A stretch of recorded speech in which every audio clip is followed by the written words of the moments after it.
अद्भुत ये देखने को मिल रहा है कि पान के पत्तों से भोलेनाथ जी बने हुए हैं इनकी दुकान में।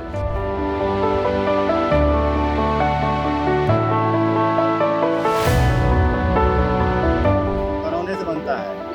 ये सुपारी का महीन अच्छा पतली वाली और ये सॉफ्ट है सादा। ये भी छुआड़े का चेरी है, छुआड़े का बना हुआ है। ये इलायची है जो इसको पकाया गया है, मीठा वाला इलायची है। ये मिक्स खई के पान बनारस वाला। जी हाँ, बनारस की जान मीठा पान, जो कि काफी लोग मीठे पान के नाम से सबसे पहले याद करते हैं बनारस को। तो चलिए आज हम एक आपके लिए यूनिक सी स्टोरी लेकर आ गए हैं। तो पान कैसे बनता है और आखिर क्या खास बात है बनारस के पान में, तो चलिए जानते हैं। सर सबसे पहले बनारस आपका नाम जानना चाहेंगे और ये जानना चाहेंगे कि आखिर क्या विशेषता है इस पान में। हमारा नाम प्रभु नारायण है। ये पान की खासियत है कि हरे पान को पका देते हैं, इसका नाम बनारसी पान होता है। और ये पान आयुर्वेद में आता है और माओवास भी करता है, पाचन क्रिया भी होती है इससे, और मुंह का सुगंध भी मिलता है, स्वाद। गुलकंद, चेरी, सारी चीज़ें इसमें पड़ी हुई हैं, और केसर, गरी, सारी चीज़ें लगाकर पान को खाने के बाद मिजाज एकदम मस्त हो जाता है। जी एक होता है नॉर्मल पान और एक होता है बनारसी पान, क्योंकि नॉर्मल और बनारसी वो कहते हैं ना कि जब पान की याद आती है तो सबसे पहले बनारस को याद किया जाता है। क्या ऐसा है इसमें? बनारस के पान को ही क्यों? बनारस का पान ही मशहूर है।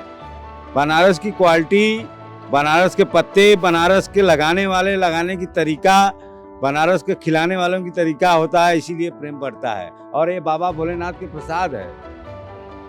क्या क्या है इसमें? इसमें पहले तो पान का पत्ता है, गरी है, लाची है, गुलकंद है, छुआड़े हैं, छुआड़े के बने हुए हैं, पान रसना है, केसर है, सारी चीजें लगी हुई हैं।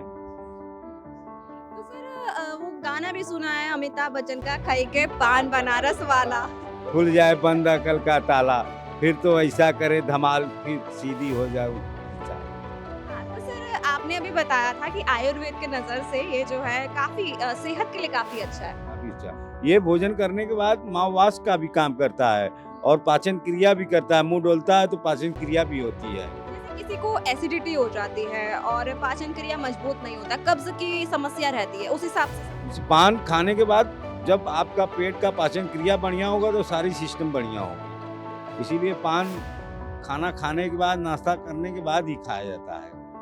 सर हालांकि ये बहुत ही अलग क्वेश्चन मैं पूछने जा रही हूँ अब, क्योंकि पान अलग अलग वेराइटीज के होते हैं, अलग अलग तरीके से बनाए जाते हैं। जैसे आपने अभी बताया छुआरा है, किसी में काजू भी होती है, काजू बादाम भी होता है, किसी में जो है मैं देख रही हूँ गरी का बना होता है, और आजकल जो है गोल्डन वो लगा देते हैं और हाँ जी, और साथ ही जो वो कहते हैं ना सिल्वर प्लेट लगा देते हैं, वो एक शानदार रूप देता है।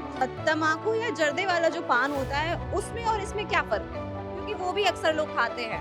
तम्बाकू वाले पान में जो खाते हैं उनके लिए ये होता है कि काम करना पड़ता है, थोड़ा सा जर्दा रहता है तो मिजाज दूसरे तरीके से बनता है, लेकिन ओरिजिनली सादा पान ही खानी चाहिए। क्योंकि ये सवाल मैंने सर आपसे इसलिए पूछा कि पान सेहत के लिए तो अच्छा होता है, लेकिन जब भी आप तम्बाकू वाला जो पान व्यक्ति खाता है तो वो अक्सर कहता है हम तो अपने दांतों के लिए खा रहे हैं, मजबूत करने के लिए खा रहे हैं, तो ऐसा भी ऐसा जैसे कि चूना कैल्शियम होता है, जी। चूना हुआ, और दांत में जैसे कि दर्द और होता है तो उसमें साथ सुर्ती में भी तो मसाला पड़ता है, वो सब लौंग पड़ता है, लौंग भी काम करता है दांत के लिए, ब्रास भी पड़ता है, गर्म होता है, वो दांत के लिए फायदा करता है। तो तम्बाकू वाला पान बेसिकली आपके दांत के लिए बेनिफिट होता है हाँ, और पाचन क्रिया के लिए मीठा पान। मीठा पान। और कुछ विशेषता सर?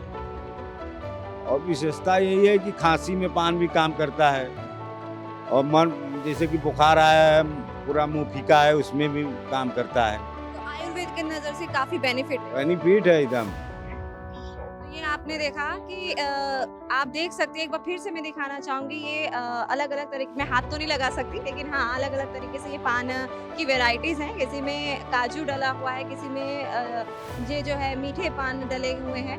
ये हाँ, ये छुआरा है। ये छुआरा है, ये आप देख सकते हैं और साथ ही ये क्या है सर? करौने का बनता है ये। तो ये करौना है, तो ये काफ़ी अच्छी वैरायटी का इसमें यूज़ किया जाता है। फिलहाल ये बहुत ही अद्भुत ये नज़ारा देखने को मिल रहा है और साथ ही मैं एक बात और बताना चाहूँगी कि ये पूरा पान से बनाया गया, क्यों सर? हाँ, पूरा पान का, ये भी पान के पत्ते से बना हुआ है। तो भोलेनाथ जी को आप दर्शा रहे हैं पान के पत्तों से। हाँ, क्योंकि हमारा पान के पत्ते से ही काम है, तो पान के पत्ते से ही भोलेनाथ को बनाना है तो अच्छा है। बहुत ही अद्भुत ये देखने को मिल रहा है कि पान के पत्तों से भोलेनाथ जी बने हुए हैं इनकी दुकान में। तो अगर आपको भी पान खाना हो तो बनारस का पान खाना नहीं भूलिएगा। कैमरामैन पवन के साथ मैं Sonali Tomar, Politicos bureau, Greater Noida. Please subscribe to the channel and download the Politicos app from the links in the description.